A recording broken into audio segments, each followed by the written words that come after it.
Voici la proposition donc de corriger que nous vous soumettons.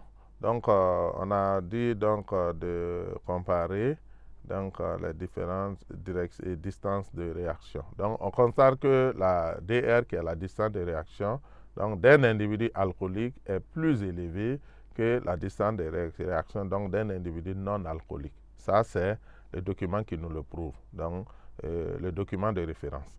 Donc, on peut conclure en disant que l'alcool a un effet prolongeant de la DR. Donc, quand quelqu'un qui est sous l'effet de l'alcool, il prend plus de distance pour freiner, pour réagir, il va prendre plus de temps et plus de distance. Donc, il va bien sûr se rapprocher davantage de l'obstacle. Voilà. Ce qu'il se rend compte avant de freiner, il va parcourir une longue distance, c'est ce que ça veut dire, avant donc même de pouvoir réagir, de pouvoir freiner. Ensuite, l'analyse du document de référence et du document 1, puisqu'on nous dit d'analyser et donc de tirer une conclusion. Donc, l'analyse du document de référence et du document 1 permet de constater que l'augmentation de la DR n'a pas de conséquences sur la distance de freinage. Elle ne modifie pas la distance de freinage. Donc, ça veut dire que quand on analyse le document de référence et quand on analyse le document 1, on n'a pas donc une incidence de la distance de freinage. Donc, il n'y a pas une variation. Voilà, c'est la même distance que ce soit chez l'individu alcoolique ou chez l'individu non alcoolique.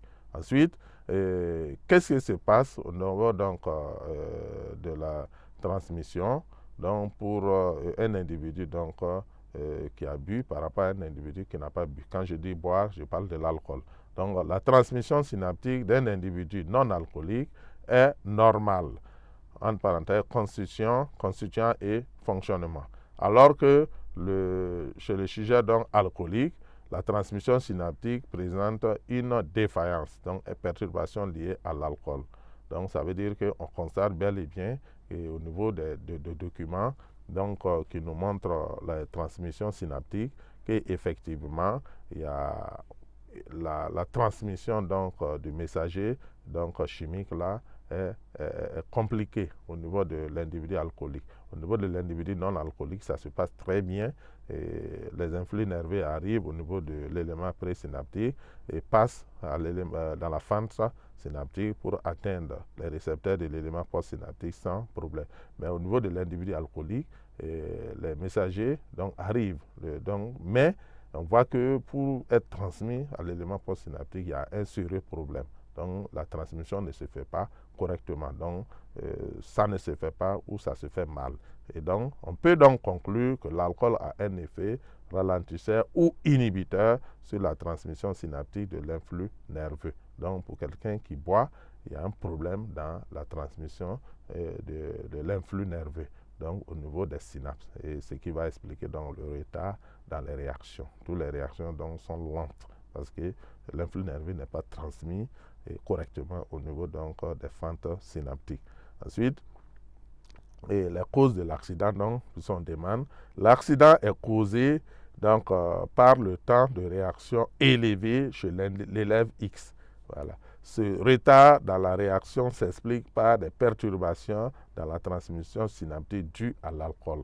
Donc, il voit un danger, mais il va mettre beaucoup de temps avant de réagir parce que l'influx nerveux ne passe pas correctement. Ça prend du temps avant d'être transmis. Donc, il va réagir très lentement et le temps qu'il s'approche peut-être de véhicules qu'il va bien sûr cogner.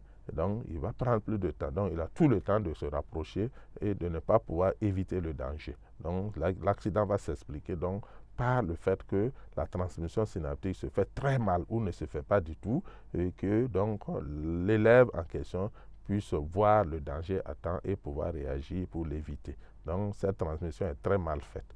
Ensuite, les conseils qu'on pourrait donner aux jeunes pour éviter ce genre de situations, donc des accidents lors des fêtes et autres, on dirait que les jeunes doivent éviter d'abuser de l'alcool, que ce soit en période de fête ou en période hors fête, car l'alcool est très dangereux, car ça peut provoquer des accidents mortels et en plus son abus est nuisible sur la santé et sur la famille. Donc l'abus de l'alcool est déconseillé, donc que ce soit en période de fête ou en période hors fête, parce que ça provoque énormément de dangers, d'accidents mortels, et aussi dans la vie sociale même, ça crée des fléaux. C'est pourquoi on le classe parmi les fléaux sociaux, la famille.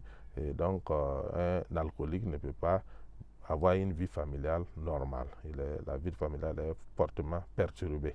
Donc voilà ce qu'on peut dire. Donc pour conclure sur cet exercice, sur le système nerveux, ses propriétés, on parle ici spécifiquement de la transmission synaptique et de l'effet de l'alcool sur le neuromédiateur, donc libéré au niveau de la transmission synaptique. On voit bien que l'alcool va perturber cette transmission synaptique, ce qui fait que le message nerveux n'est pas transmis correctement, et une des conséquences, c'est les accidents dans les circulations. Donc on va faire très attention à l'alcool pour éviter donc ces genres de situations. Voilà encore une situation à problème, une situation d'intégration que l'APC donc va essayer de résoudre donc à travers donc des vécus sociaux. Donc on va apporter toujours des solutions donc à des problèmes de société.